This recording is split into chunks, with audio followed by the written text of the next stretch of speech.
So we just started a free-to-play account, and we just won. Literally, we just beat the game. I didn't see this coming. I've been streaming for 2 days now, and we have so much to talk about. Let's just dive straight into it.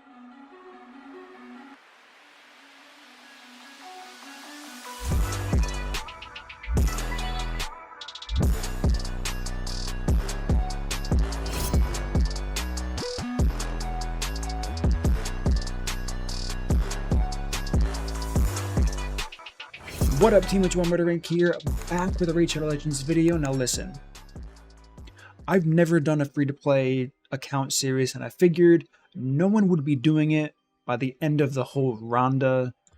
Let's see, what do we got? Yeah, so we have February 28th. It's currently the 11th. So I figured if I wait until the end of Ronda, no one would be doing free-to-play accounts.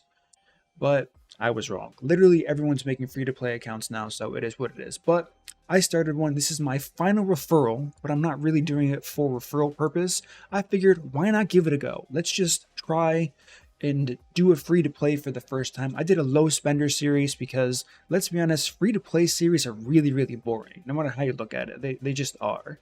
So I did the low spender series like 2.5 years ago. It went well. It was a lot of fun. We used rares, uncommons, and common champions only, and lasted for quite a long while for sure there. So now we're doing a full free-to-play. Like I said, we're 2 days in, and I pulled my first initial shards, and I mean, you just have to see the clip from the stream. Bam, another shard. All right, let's pull it. One shard in a dream.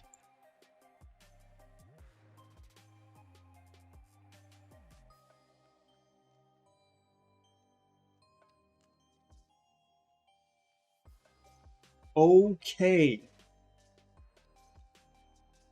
Okay.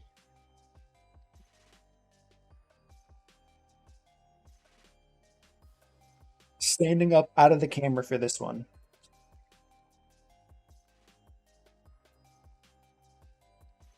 Just beat the game. Okay, so yeah, you just saw it.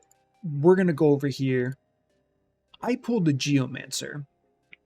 So like, I just won. No matter how you look at it, I just won. However, it's not that simple. Usually if you pull an OP champion for free-to-play series, it's like, okay, now it's not as fun, everything just gets so much easier. But the tricky thing is, and this is what I was talking about on my stream, this kind of messes up my plan.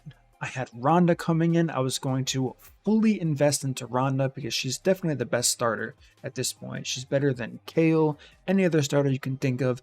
Getting her to 6-star first is huge. She can do everything. Now, as far as the 6-star strategy goes, I'm pretty much going to keep everything the same. I think Ronda is still the play overall, because Geomancer, I can still make use of his A3 ability while he is a 5-star champion. So I have that going for me for sure. Now, I elected to skip booking Deacon after pulling a Geomancer, and I'm just full sending it here.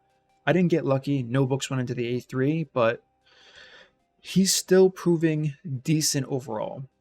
Of course, Geomancer is going to shine heavily in Clan Boss, Dungeons, all of that really, really good progression.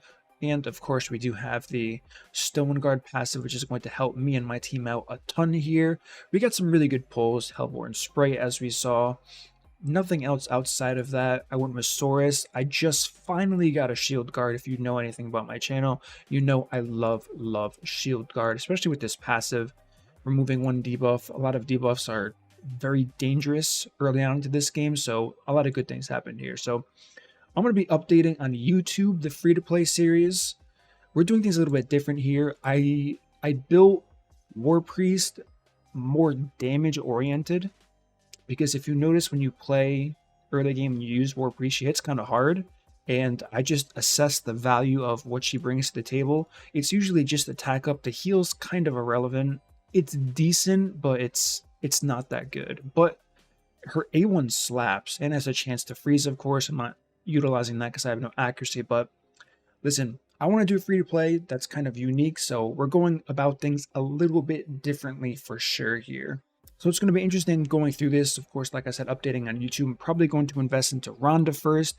If you want to kind of stay up to date on it, head over to my Twitch. I'm going to be streaming pretty much every day now. I just did it 2 days in a row, and I'll stream tomorrow, the next day, so on and so forth. Time, I don't know, whenever. If you follow me, I have notifications on, or if you're in my Discord, you'll see when I go live here.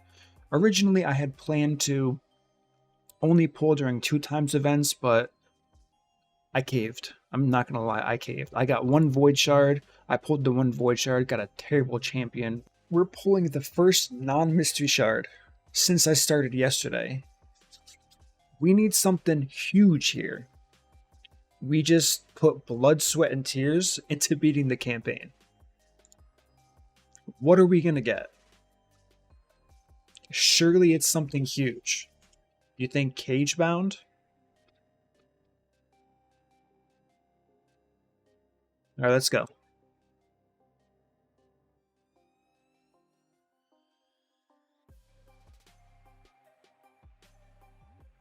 Ooh. That's a lot of base speed. A bomb after 3 turns on 1 enemy. Counterattack. I mean, I guess it's a cool aura. This is pure copium. No good for me. I get it, there's a speed aura for the arena, but it's just no good for me. My name, CAPSLOCKSTUCK. So what have I been doing? I've been going to the chat and just typing in all caps, and I've been getting some pretty funny responses, something to kill the time while we're just farming these ridiculous challenges like these artifact ones. I made it decently far, and now I'm on another one where you have to get HP % on a 4-star, so this is going to take me tons and tons of energy for sure. So it's been fun so far. Like I said, I've never done a free-to-play series. This is my 6th and final referral from my account. I figured that instead of giving referrals to other players and saying you can play this up to whatever you want to as an alt account, which has been good for me, I'm going to play this one myself, take the free-to-play experience, see how it goes, and try to shake things up, do things a little bit differently here. We'll see what happens. I mean, I've got some plans on how I want to approach this. I think it's going to be pretty interesting. I'm definitely not going to do the typical free-to-play thing. I know there's tons of different methods for how other people do their free-to-play series. The major thing being, and I've already seen people talking about, why aren't you going for accuracy in the Great Hall? After you do the first nodes for the mission, I've gone over this before. Accuracy is a waste. I've explained it many times. You're never going to get accuracy checked early game. Accuracy was the go-to before the Forge came out. Now that you have the Forge, there's a huge emphasis on faction wars. Doing as much faction wars each and every day as possible. As we can see, I have 5 days and 2 hours, so I just use Kale, I spam this, I go as high as I possibly can. Now that I keep on getting more and more champions, the focus isn't going to be rush to get a 6-star right away. I've pretty much never done that and never advised people to do that, but I'm going to do that for this for sure. And just get as many 5-stars as possible, and once I'm kind of happy with the amount of 5-stars I have, I'm going to be pumping into faction wars. I'm going to have tons of perception gear, and accuracy is just never going to be an issue. Speed's never going to be an issue. The last time I did this, after 7 days, I had a 200 speed, 190 something accuracy War Maiden.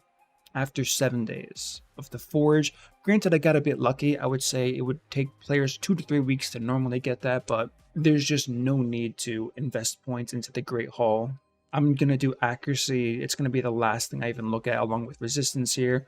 Attack first for the mission, then I'm going to focus on crit damage for whatever my farmer is going to be, then HP for the proper champions there. So it's going to be a good time. I look forward to it. I know many of you guys have free-to-play accounts if you're participating in the big free-to-play thing right now. So who was your first big pull? I'm kind of curious. I know I'm definitely quite early on into the free-to-play, being only 2 days into kind of the account overall. We're keeping up with the missions for sure. We have 65 out of 76 done.